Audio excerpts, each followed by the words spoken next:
Welcome back to another episode of Automotive Insight. Today's repair is a 2005 Audi A4. The glove box lid has separated from the hinges. That part is discontinued through Audi.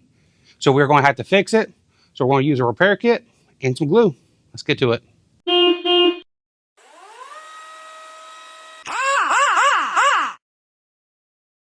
So this is what happens. The hinges separate from there and break off from the lid. So to fix this, we're going to have to end up removing the rest of the glove box assembly. There's a couple screws and probably a connector or two. We'll get this out.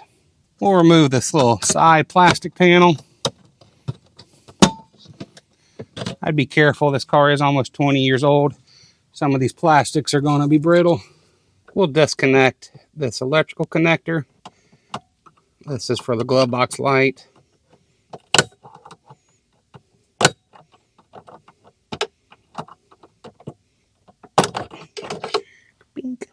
Underneath the glove box, there's two 7mm screws. One there and one right there.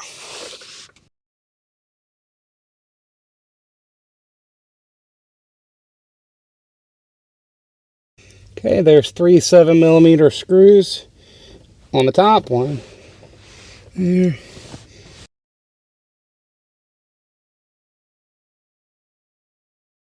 Okay, there's two more in the back. There's one more screw on the inside of the box in the center.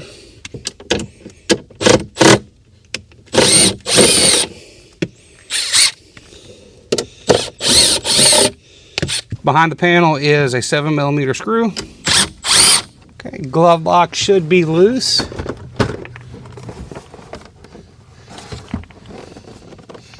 Unplug this connector. Next, we're going to remove the hinges. We're going to use a punch. There's a hole on the side here and a hammer. We'll tap them out. For the other pin, we can't get to it because there's a lip in the way. So using some vice grips, we're going to grip onto the end of the other pin.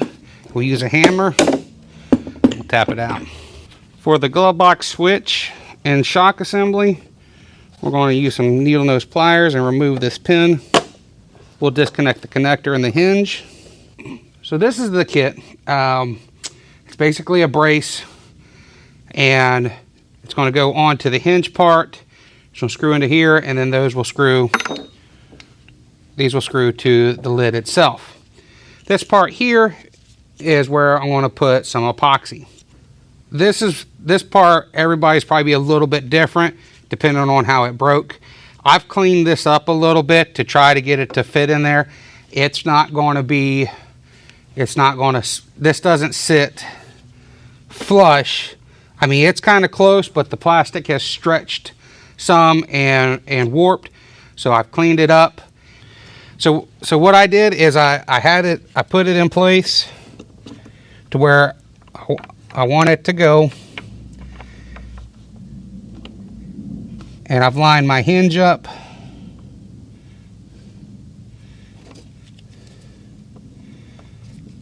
and then I've marked where my screws will go.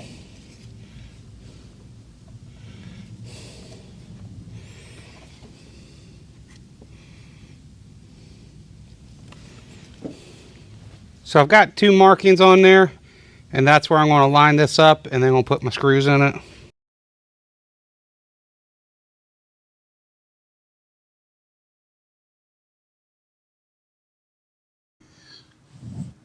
So we're not going to worry about the wires for the light in the glove box. Customer said not to worry about it. The wires are broke off right at the box itself. I tried separating this to see if I could do it. It just seemed like it's going to break. So I left it alone, and they said they can live with it. This installation wasn't cut and dry. I was running into issues. I even countersunk these. I ran into issues where this was binding on the housing itself. I countersunk these, still was running into it.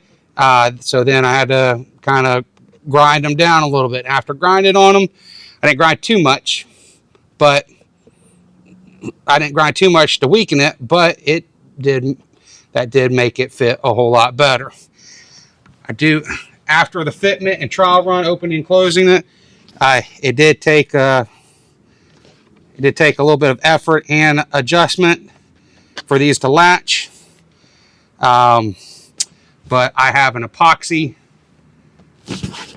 After the fitment was good, I took these back off and I put a black epoxy underneath here on the screw holes and at the bottom. So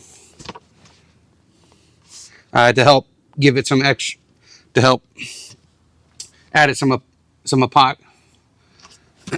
So I added some black epoxy to help. So this process isn't cut and dry.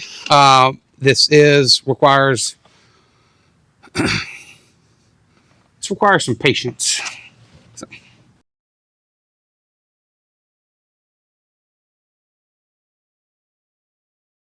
Before we put the glove box assembly, we're going to lube up the dampener. This seems pretty stiff.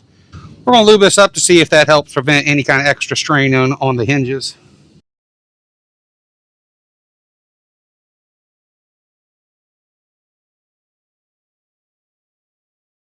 Okay, we'll put our pin back in.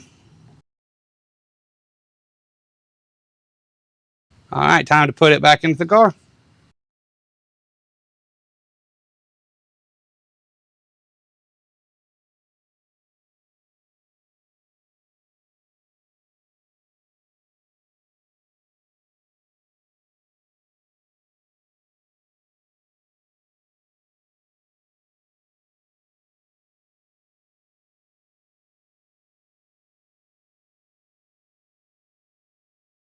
So we got our glove box installed.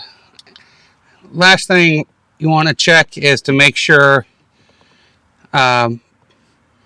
because those metal tabs are actually the glove box light switch. I do have that plugged back in. I was mistaken. I thought it was in the switch here, which is where the wires are broken. That's actually the valet function, so you can lock the glove box electronically. So, but you can also do it manually. Again, that we're not repairing. We didn't repair that function, but we do want to make sure that the glove box light still functions.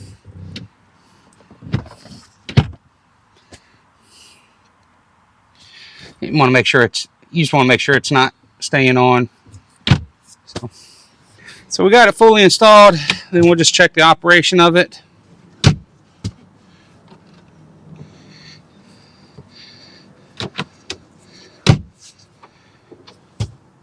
Works okay. All right, well, that wraps this up. It's possible that this repair is going to happen no matter how much you use the glove box. This vehicle is a 2005 and it has 45,000 miles, and the vehicle sits a lot. So both hinges were broken. There was nothing cut and dry about this repair, because every repair is probably different depending on how the hinges break. The plastic can stretch and bend, so a Dremel tool and some grinding is needed. But anyway, I was able to make the kit work. It did take about 2 hours to do this, and the parts cost about $10 to $20 for the kit. But anyway, hopefully you earned a thumbs up from you. I may not have all your answers. Hopefully I had some. That being said, we'll see you on the next one. I'll pick you up at 8. You probably won't be awake.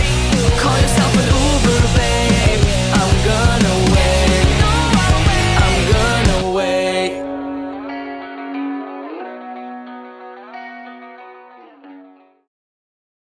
Audi here.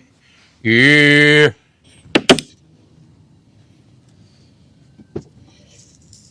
Got caught in my beard.